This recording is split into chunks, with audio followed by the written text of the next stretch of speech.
Assalamualaikum warahmatullahi wabarakatuh. Perkenalkan, nama saya Yuliani Anggita Putri dengan NIM 23042100, Prodi Ilmu Administrasi Negara, Fakultas Ilmu Sosial.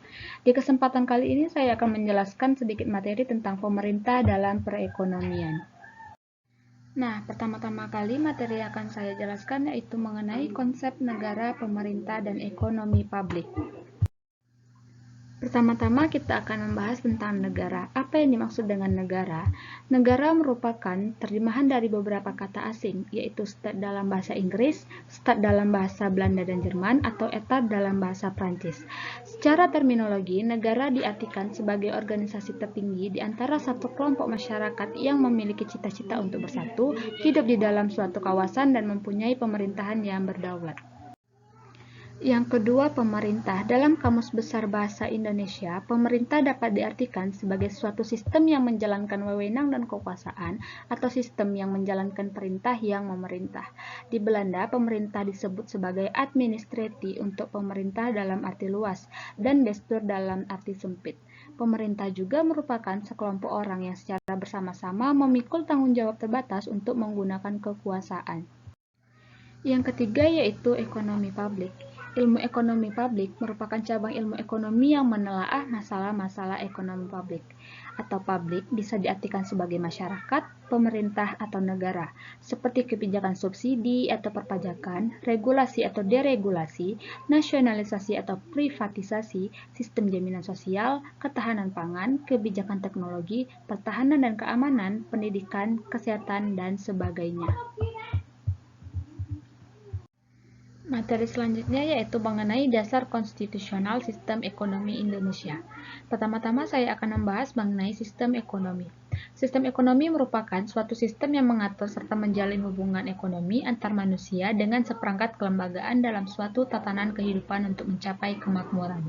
Sistem ekonomi ini diatur dalam pasal 33 Undang-Undang Dasar 1945 yang dianggap sebagai pasal terpenting dalam hubungannya dengan perekonomian Indonesia.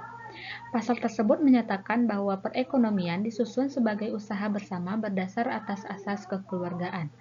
Perekonomian nasional berdasarkan demokrasi ekonomi dan prinsip-prinsip dan menjaga keseimbangan kemajuan serta kesatuan ekonomi nasional.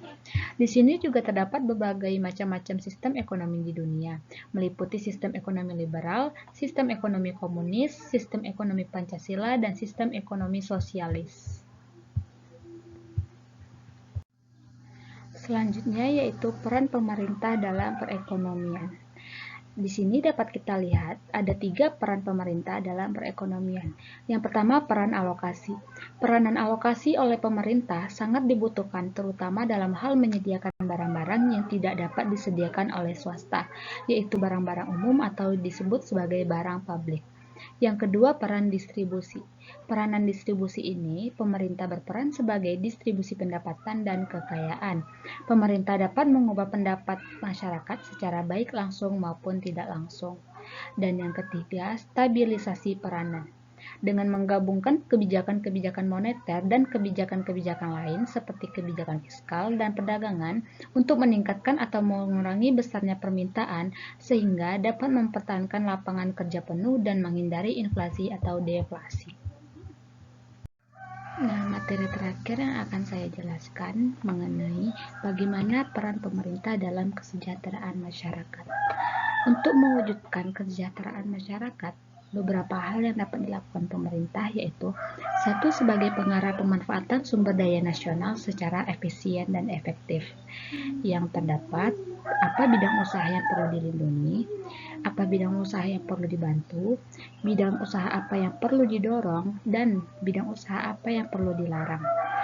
Yang kedua, sebagai pengawas penggunaan sumber daya ekonomi nasional supaya dapat dimanfaatkan untuk kesejahteraan masyarakat secara efisien dan efektif, meliputi badan usaha apa yang harus dikurangi dan badan usaha apa yang harus di-stop. Sekian atas presentasi saya kali ini dan mohon maaf apabila ada kekurangan ataupun kekhilafan dalam penyampaian materi ini. Saya ucapkan terima kasih. Wassalamualaikum warahmatullahi wabarakatuh.